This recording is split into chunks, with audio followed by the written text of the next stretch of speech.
Dread it, run from it, destiny arrives all the same. And now it's here. नमस्कार और आप सबका स्वागत है टेक्नो एक्सट्रीम के एक नए एपिसोड में। इस एपिसोड में हम बात करेंगे एनिमेशन के बारे में और मोशन कैप्चर के बारे में। और ये एपिसोड जो रहेगा इसमें हम पूरी तरीके से पूरे वर्कफ्लो को देखेंगे कि फ्रॉम स्टार्टिंग टू एंड हम कैसे एक 3D मॉडल क्रिएट कर सकते हैं, कैसे उस मॉडल में मोशन अप्लाई कर सकते हैं और कैसे हम फाइनली खुद का एक एनिमेशन तैयार कर सकते हैं। लेकिन इस एपिसोड का जो फोकस है वो है मोशन कैप्चर के ऊपर, क्योंकि अगर हम देखें तो मार्केट में अवेलेबल जो भी मोशन कैप्चर सिस्टम है वो बहुत ही एक्सपेंसिव है। इनफैक्ट अगर हम DIY सिस्टम के बारे में बात करें तो उसके लिए भी हमें काइनेट सेंसर चाहिए, और काइनेट सेंसर भी आप जानते ही हैं कि अगर हम इंडियन प्राइस भी बात करें तो that is around 20,000 to 25,000 which is a little bit expensive.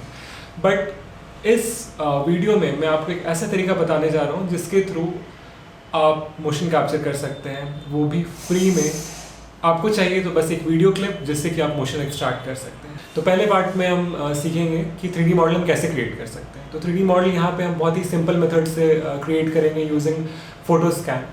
और फिर दूसरे पार्ट में हम चलेंगे और दूसरे पार्ट में हम देखेंगे कि हम मोशन कैप्चर कैसे कर सकते हैं। And a big thanks to mister Yukihiko, जिनकी वजह से ये टेक्नोलॉजी हम यूज़ कर पा रहे हैं। और मैं बताऊंगा आपको इस एप्लीकेशन के बारे में और कैसे इसे यूज़ करके हम मोशन कैप्चर करें। फिर तीसरे पार्ट में हम सीखेंगे कि हम कॉम्पोजिट कैसे कर सकते हैं अलग अलग एलिमेंट्स को, और लास्ट पार्ट फाइनलाइज करेंगे अपने एनिमेशन को। सो चलिए शुरू करते हैं।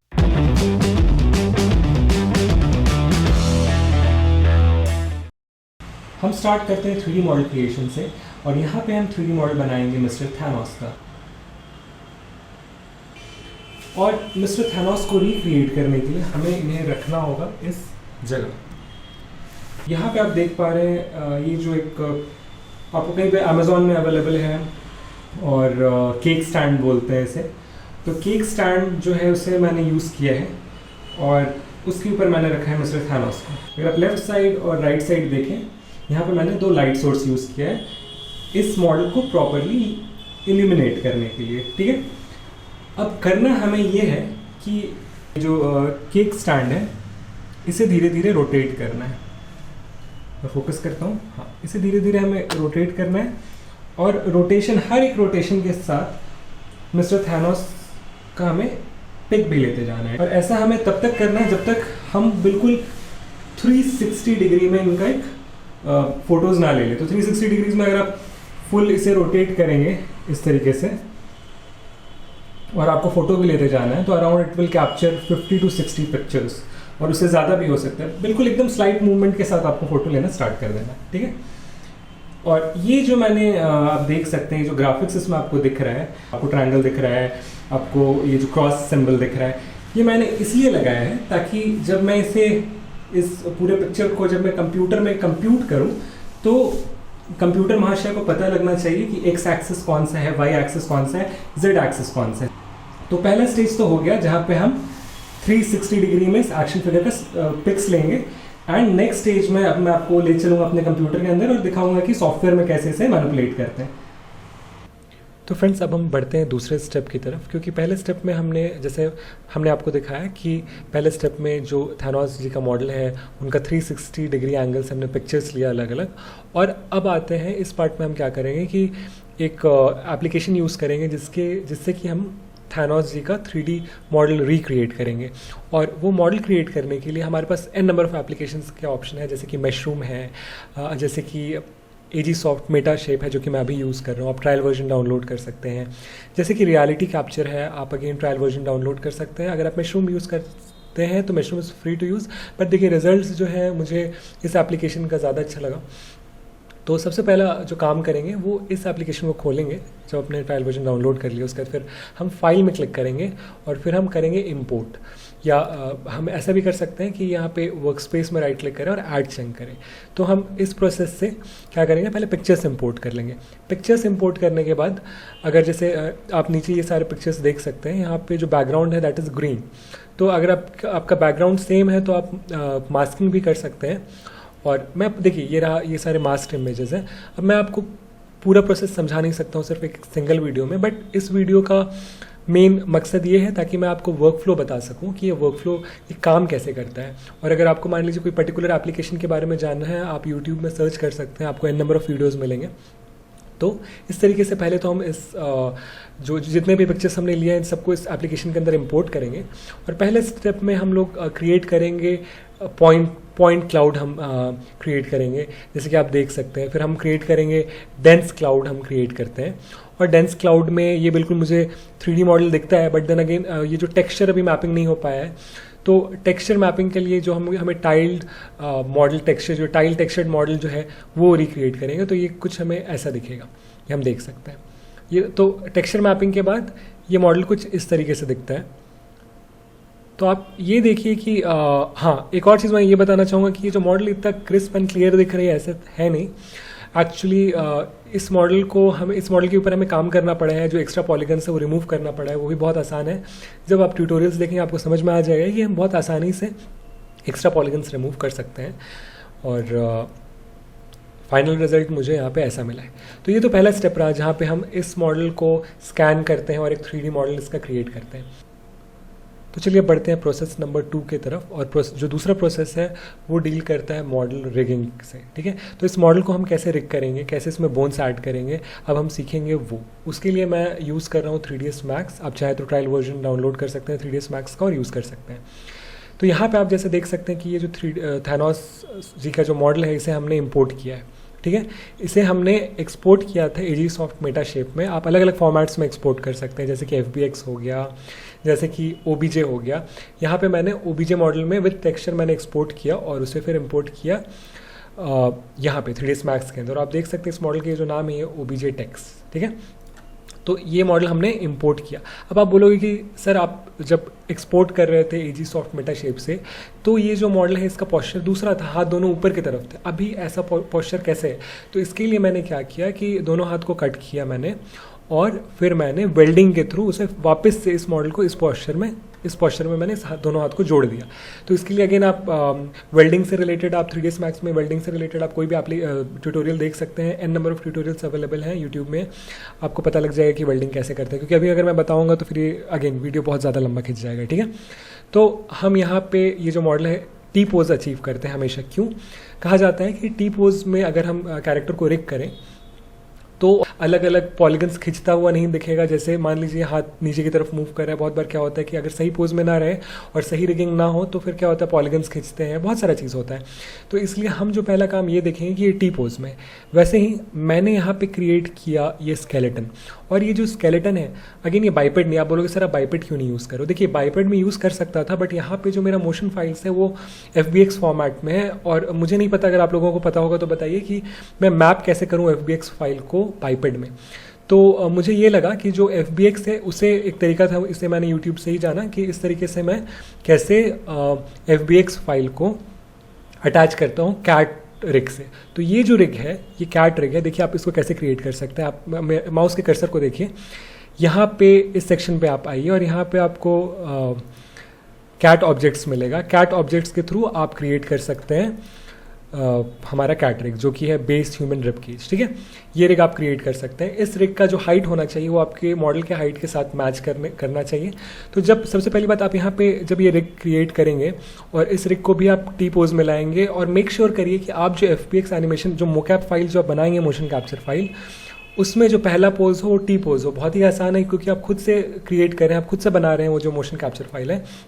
तो आप वो पहला जो स्टैंड है, जो पहला जो पोस्चर है वो आप टी पोज रख सकते हैं, ठीक है। जब वो हो गया तो मेक श्योर करिए कि मॉडल जो है वो भी टी पोज में और ये जो स्केलेटन है ये भी टी पोज में। तो सबसे पहला काम, अभी हम मोशन कैप्चर को छोड़ देते हैं। अभी दूसरा जो मैं आपको समझा रहा हूँ, जो पहला तो हमने क्या किया, पहले ये 3D मॉडल बनाया। जो दूसरा काम है वो ये है कि मैं कैसे किस तरीके से हम ये जो 3D मॉडल है इसको अटैच कर सकते हैं ये जो स्केलेटन है इसके साथ।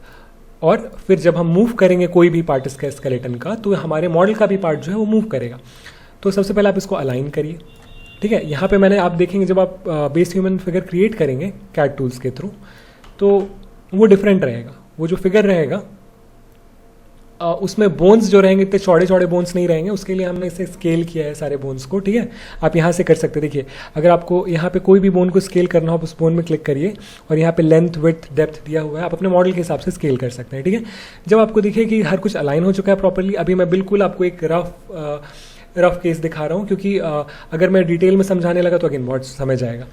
तो यहाँ पे हम पहले क्या करेंगे कि अपने 3D मॉडल को चूज़ कर लेंगे और मॉडिफायर टूल में जाएंगे। मॉडिफायर टूल में हम स्किन मॉडिफायर चूज़ करेंगे। आप देखिए यहाँ पे स्किन मॉडिफायर मिला स्किन के नाम से, या सॉरी यहाँ पे जो हम स्किन मॉडिफायर अप्लाई करते हैं इस मॉडल पे, तो अब हमें दूसरा काम ये करना है कि यहाँ पे सारे बोन्स को अटैच करना है। मतलब ये जो हमारे स्केलेटन है इसके सारे बोन्स को हमारे जो मॉडल है इसके साथ अटैच करना है। इसके लिए आप ये जो बोन सेक्शन आता है स्किन मॉडिफायर में, यहाँ पे ऐड क्लिक करिए और ऐड क्लिक करने के बाद जैसे आप यहाँ पे देख सकते हैं कि एक सेकेंड, हाँ ये जो है यहाँ पे आप लेयर ऑप्शन में जाइए। लेयर ऑप्शन में जाने के बाद आप इसे एक्सपैंड करिए। यहाँ पे देखिए आप, यहाँ हमारा बेस ह्यूमन जो है, ये बेस ह्यूमन हमारा जो स्केलेटन है, हम इसको सेलेक्ट कर सकते हैं। सिर्फ प्लेटफॉर्म जो इस शेप में ये सारे इनको छोड़ देना है, बाकी सबको सेलेक्ट करना है। जैसे यहाँ से हम यहाँ तक सेलेक्ट करते हैं और यहाँ और बेस ह्यूमन प्लेटफॉर्म ये हम छोड़ देते हैं, ठीक है। हम सेलेक्ट में क्लिक करेंगे तो ये जो है आपका जो मॉडल है वो बोन के साथ अटैच हो चुका है। तो जब हम इस बोन्स को कभी भी अगर हम रोटेट करना चाहें तो आप देख सकते हैं कि हाथ बेल रहा है, मॉडल का हाथ बेल रहा है, ठीक है। अब हम समझ चुके हैं कि रिगिंग का प्रोसेस कैसे होता है। मैंने शॉर्ट में बताया, बट शॉर्ट एंड सिंपल रखना चाहा क्योंकि वीडियो भी छोटा रखना है, क्योंकि आप इसके बारे में डिटेल एक्सप्लेनेशन अगर आप चाहें तो यूट्यूब में बहुत सारी वीडियोज़ अवेलेबल है, वहाँ आप देख सकते हैं, ठीक है। अब इसके बाद हम चलेंगे अपने तीसरे प्रोसेस की तरफ, जहाँ पे हम मोशन कैप्चर जो FBX फाइल वो कैसे क्रिएट करते हैं वो जानेंगे और FBX फाइल को अप्लाई करेंगे यहाँ पे इस मॉडल के ऊपर, ठीक है। और उसके बाद फिर हम देखेंगे कॉम्पोजिटिंग के बारे में। और मोशन कैप्चर फाइल क्रिएट करने के लिए यहाँ पे आप स्क्रीन में देख सकते हैं 2 एप्लीकेशन खोला हुआ है। तो मैं आपको बताता हूँ कि लेफ्ट साइड जो एप्लीकेशन आपको दिख रहा है उसे तो हम ब्लेंडर कहते हैं, और आप में से बहुत लोगों को ब्लेंडर के बारे में पता होगा। लेकिन ये जो राइट साइड में मैंने जो एप्लीकेशन खोला है जिसका कि नाम 3D पोज ट्रैकर है, मैं श्योर हूँ कि बहुत कम लोगों को उसके बारे में पता है, क्योंकि मैं इसी के बारे में बात कर रहा था कि मोशन कैप्चर की दुनिया में एक रेवोल्यूशनरी टेक्नोलॉजी है, खास तौर पे उन लोगों के लिए जैसे कि जो इंडी फिल्म मेकर्स हैं या जो फ्रीलांसिंग का काम करते हैं, उन लोगों के लिए बिल्कुल रेवोल्यूशनरी टेक्नोलॉजी है। अगर आप प्रोफेशनली मोशन कैप्चर करना चाहें तो हमारे पास ऐसे सिस्टम है जिनका कि दाम 2 लाख से लेकर 4 लाख तक होता है, इनफैक्ट उससे भी ज़्यादा होता है। यहाँ पे मैं आपको सबसे पहले इस ट्यूटोरियल को स्टार्ट करने के पहले या इस जो वर्कफ्लो है उसको स्टार्ट करने के पहले मैं आपको दिखाना चाहता हूँ कि प्रोफेशनली अगर आप चाहें तो आप किस किस मोशन कैप्चर सिस्टम को यूज़ कर सकते हैं। देखिए मैं ऐड बिल्कुल नहीं कर रहा हूँ, मैं बस ये शो कर रहा हूँ कि प्रोफेशनली बहुत सारे सिस्टम्स हैं। ये 2 सिस्टम जो मैं आपको दिखाऊंगा उसे छोड़ के भी बहुत सारे सिस्टम्स हैं अवेलेबल, बट पहले आइए हम बात करते हैं इन 2 सिस्टम्स के बारे में। तो यहाँ पे मैं स्क्रीन मैक्सिमाइज़ करता हूँ, ठीक है। सबसे पहले हम बात करते हैं परसेप्शन न्यूरॉन की। परसेप्शन न्यूरॉन जो भी मोशन कैप्चर इंडस्ट्री में हो जानते हैं कि ये काफ़ी महंगा और प्रोफेशनल सिस्टम है जिसके थ्रू हम मोशन कैप्चर कर सकते हैं। और अगर एक कंप्लीट सूट की बात करें तो यहाँ पे आपको कहीं आप देख सकते हैं 4,45,995 इंडियन रुपीज़ में आपको मिलेगा, और शायद इससे कुछ ज़्यादा पड़ जाए इम्पोर्ट ड्यूटी लग के। और अगर हम दूसरे मोशन कैप्चर सिस्टम की बात करें जो कि एज़ कम्पेयर टू, देखिए मैं बिल्कुल अफोर्डेबल नहीं बोलूँगा, but as compare to Perception Neuron system, ये है कोको मोशन कैप्चर सिस्टम बोलते हैं शायद, I am not sure, check कर लीजिएगा। और यहाँ पे इनका सूट है स्मार्ट सूट प्रो 2, ये अवेलेबल है आपको इंडियन रुपीज़ में अगर कन्वर्ट करें तो 2,04,077 रुपीज़ आप देख रहे हैं। बिल्कुल दाम आगे पीछे हो सकता है, बट अगेन ये जो कन्वर्जन रेट है ये मैं आपको बता रहा हूँ। और अब चलिए हम चलते हैं हमारे मोशन कैप्चर सिस्टम के बारे में, जो कि अगेन बहुत ही रेवोल्यूशनरी टेक्नोलॉजी है ये। And a big shout out and thanks to mister Yukihiko जिन्होंने इस सिस्टम को डेवलप किया है। तो अगर आपको इस सिस्टम को डाउनलोड करने की एक एप्लीकेशन है जो कि quita.com में अवेलेबल है, यहाँ से आप डाउनलोड कर सकते हैं। और इस एप्लीकेशन का नाम है 3D पोज ट्रैकर। यूकीहिको जी ने इस एप्लीकेशन को बनाया है और iOS में भी अवेलेबल है, और आप जैसे देख सक रहे हैं यहाँ पे आप अपने PC में भी डाउनलोड कर सकते हैं। तो चलिए अब हम देखते हैं कि कैसे काम करता है ये एप्लीकेशन। लोड मूवी में आप क्लिक करें और यहाँ से आप अपना वीडियो फाइल डाउनलोड कर सकते हैं। अगर कोई USB कोई डिवाइस आपके सिस्टम में कनेक्टेड है कोई भी रिकॉर्डिंग डिवाइस जैसे कि वेब कैम, आप उसे चूज़ कर सकते हैं USB वीडियो डिवाइस के ऑप्शन को चूज़ करके। इसके अलावा आप रिकॉर्डिंग कैसे करेंगे, देखिए आजकल मोबाइल फ़ोन सबके पास अवेलेबल है। आप मोबाइल फ़ोन को यूज़ करके 1080p 30 FPS में कोई भी वीडियो रिकॉर्ड करिए मिनिमम, और आप उसे यहाँ पे लोड कर सकते हैं। ऐसी बात नहीं है 720p में नहीं होगा, बट 1080p में ये अच्छे तरीके से कैप्चर करेगा। 30 फ्रेम्स पर सेकेंड है तो वो भी चलेगा। तो ये यहाँ पे हमें बस लोड मूवी करना है, यहाँ मूवी लोड हो जाएगा और आपको वो फिर प्ले होने लगेगा, और ये जो कैरेक्टर है उस वीडियो फाइल के हिसाब से मूव करने लगेगा। आपके जो भी वीडियो में जो भी कैरेक्टर मूवमेंट है, मान लीजिए आप खुद का मूवमेंट रिकॉर्ड कर रहे हैं, और जब आप यहाँ पे प्ले करेंगे तो ये जो कैरेक्टर है, ये जो 3D कैरेक्टर है, ये वैसे ही मूव करने लगेगा। जब ये मूव करने लगेगा तो आपको रिकॉर्ड BVH में क्लिक करना है यहाँ पे, ताकि जो भी आपका ये जो मोशन है वो BVH फॉर्मेट में कैप्चर हो जाए। जैसे ही वो BVH फॉर्मेट में कैप्चर होगा तो आप देखिए आपको क्या करना है, आपको ब्लेंडर ओपन करना है। आप इसे क्लोज कर सकते हैं, फिर आप ब्लेंडर ओपन करिएगा, और ब्लेंडर में आपको वो मोशन कैप्चर फाइल जो .bvh फॉर्मेट में स्टोर हुआ है, सेव हुआ है सॉरी, उसे आप यहाँ पे इंपोर्ट कर सकते हैं। क्लिक करना होगा फाइल में और import and then BVH, that is .bvh motion capture data. ठीक है, यहाँ से आपको जैसे यहाँ पे मैंने इंपोर्ट की है मोशन फाइल .bvh जो मैंने रिकॉर्ड किया था, यहाँ से इंपोर्ट बटन से आप इंपोर्ट कर पाएंगे, और जब इंपोर्ट करके आप यहाँ प्ले कर सकते हैं। तो ये देखिए, ये जो आप मोशन कैप्चर देख रहे हैं, जो डेटा देख रहे हैं, यहाँ पे जो मेरा कैरेक्टर है ये जैसे मूव कर रहा है, it's only captured using a video file, है ना। आप देख सकते हैं ये बिल्कुल, मैं ये नहीं कहूँगा ये बहुत ही प्रोफेशनल है, लेकिन हाँ इंडी वर्क के लिए और फ्रीलांसिंग के लिए बिल्कुल सही है।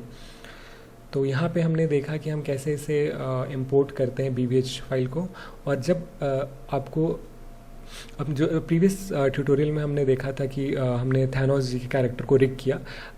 आगे रिग करने के बाद हमें मोशन अप्लाई करना है। मोशन अप्लाई करने के लिए जो मैंने तरीका ढूंढा है वो है FBX फॉर्मेट में मोशन अप्लाई करना, और उसके लिए यहाँ से हम ये जो मोशन डेटा इसे एक्सपोर्ट करेंगे FBX फॉर्मेट में। उसके लिए आप फाइल में क्लिक करिए और उसके बाद आप एक्सपोर्ट में क्लिक करिए। एक्सपोर्ट से .fbx में आपको सेलेक्ट करना है, और जो भी फाइल आपके पास लोकेशन है वहाँ पे आप इसे सेव कर लीजिए। अब हमें ये जो मोशन है इसे अप्लाई करना है, इसे असाइन करना है अपने कैरेक्टर में, ताकि जैसे जैसे इस मोशन फाइल का ये जो कैरेक्टर है ये मूव करे, वैसे वैसे थैनोस जी भी मूव करे। लेकिन सबसे पहले हमारे पास चैलेंज ये है कि हमने इसे इंपोर्ट किया है 3ds Max में। फाइल क्लिक करना है और इंपोर्ट में क्लिक करें, और वहाँ से आप ये FBX फाइल इंपोर्ट कर सकते हैं। प्रीवियसली मैंने ये आपको दिखाया कि कैसे आप थैनोस जी को रिग कर सकते हैं कैट ऑब्जेक्ट्स के थ्रू। तो ये जो वर्क फ्लो है ये कुछ इस प्रकार से रहेगा कि सबसे पहले आप कैट ऑब्जेक्ट को थैनोस जी से रिग करेंगे, ये जो स्केलेटन है इसे आप थैनोस जी में रिग करेंगे, और फिर ये जो FBX मोशन फाइल है उसे आप कैट ऑब्जेक्ट के साथ रिग करेंगे। लेकिन इस वीडियो में मैं आपको बताऊंगा कि कैसे आप इस जो FBX फाइल है इसको डायरेक्ट कैट ऑब्जेक्ट के साथ रिग करते हैं, क्योंकि मैंने थैनोस जी को कैसे रिग करना है ये पहले ही बता चुका हूँ मैं। इस वीडियो में आपको बताऊंगा कि कैसे ये जो FBX मोशन डेटा है इसे हम असाइन करते हैं अपने कैट ऑब्जेक्ट में। इसके लिए सबसे पहला जो काम ये करना है कि हमारा ये जो स्केलेटन है इसका साइज़ हमें मैच करना है। ये जो कैट ऑब्जेक्ट स्केलेटन है इसका साइज़ हमें मैच करना है इस FBX मोकैप फाइल के स्केलेटन से। इसके लिए हम इसे रिसाइज़ करके, जैसे आप देख सकते हैं कि यहाँ पे ऑलमोस्ट दोनों बराबर ही हैं। इसके बाद हम स्टार्ट करते हैं कि असाइन करना है हमें, लेकिन असाइन करने के पहले भी एक टास्क है, वो ये है कि हम थोड़ा मॉडिफाई करेंगे अपने स्केलेटन को। जैसे कि यहाँ पे आप कर भी सकते हैं, नहीं भी कर सकते हैं, लेकिन यहाँ पे ये जो स्पाइन एरिया है यहाँ पे आप देखें तो नंबर ऑफ बोन्स 4 है, हम इसे 1 करेंगे, और ये मेक श्योर करेंगे कि ये जो एनिमेशन है ये की फ्रेम्ड एनिमेशन है। यस क्लिक कर लीजिए। वैसे ही आपको नेक को भी सेलेक्ट करना है, यहाँ पे भी नंबर ऑफ बोन्स 2 है। मैं इस एनिमेशन के लिए चाहता हूँ कि नंबर ऑफ बोन्स 1 रहे, और मैं ये भी चाहता हूँ कि ये की फ्रेम्ड कंट्रोल रहे यहाँ पे। अब जब ये हो चुका है तो हम असाइन करना स्टार्ट करेंगे। सबसे पहले स्टार्ट करेंगे हम पेल्विस बोन से, ठीक है। अब मैं आपको वर्क फ्लो दिखाता हूँ। तो सबसे पहले सेलेक्ट करना है पेल्विस बोन को, फिर आपको फिर आपको क्लिक करना है एनिमेशन में, और आपको सेलेक्ट करना है कैट एंड कैप्चर एनिमेशन। यहाँ पे सबसे पहले आपको सेलेक्ट करना है सोर्स ऑब्जेक्ट, तो हम सोर्स ऑब्जेक्ट में क्लिक करेंगे, और ये जो सेलेक्ट बाय नेम है यहाँ क्लिक करेंगे, और यहाँ पे हमें ये जो FBX फाइल है, ये जो मोशन कैप्चर फाइल है, उसे सेलेक्ट करना है, उसके नाम को। तो यहाँ पे मैंने नाम रखा था मोशन फाइनल। तो चलिए देखते हैं यहाँ पे वो फाइल अवेलेबल है या नहीं है। तो देखिए मोशन फाइनल अवेलेबल है यहाँ पे। मोशन फाइनल मैंने सेलेक्ट किया और फिर पिक किया। फिर हम बेस ह्यूमन सेलेक्ट करेंगे, क्लिक करेंगे, और बेस ह्यूमन के बाद ये जो प्लेटफॉर्म है इसे सेलेक्ट करेंगे और हमारा सिलेक्शन हो चुका है। अगर हम यहाँ पे इसे एक्सपैंड करें तो आप देख सकते हैं सोर्स नोड्स और टारगेट कैट रैग। तो सबसे पहले हम लोग पेल्विस बोन को यहाँ इसके पेल्विस बोन से अलाइन करेंगे। तो चलिए देखते हैं। सबसे पहले इस बोन का ये जो बोन है हमारा, ये इसे यहाँ पे आप देख सकते हैं कि यहाँ पे इसे हम हिप बोन कह रहे हैं, ठीक है। और हमें ये जो हिप बोन है ये पेल्विस में असाइन करना है, ठीक है।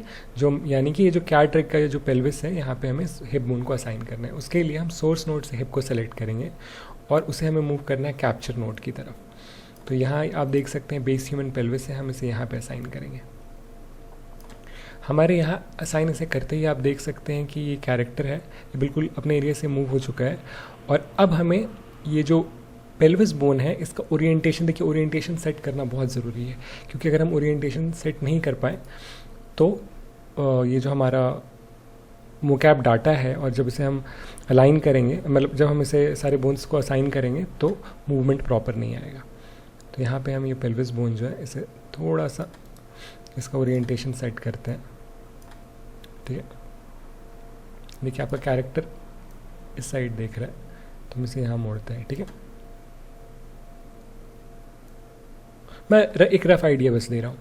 तो ये जब ये बोन सेट हो गया तो अब हम आते हैं ये जो सबसे एंड का बोन है जिसे हम टो कहते हैं, यहाँ पे हम इसे अलाइन करेंगे और सेट करेंगे। तो इस विंडो को हम मैक्सिमाइज करते हैं फिर से, और अब हम आते हैं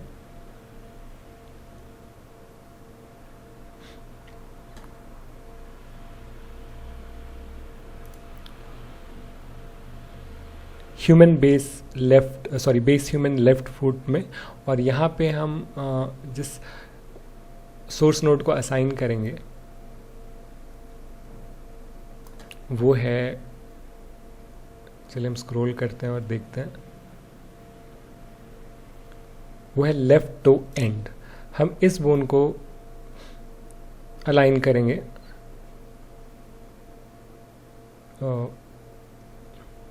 ह्यूमन लेफ्ट प्लेटफॉर्म के, sorry base human left platform के साथ। तो आप देख सकते हैं ये बोन यहाँ असाइन हो चुका है। और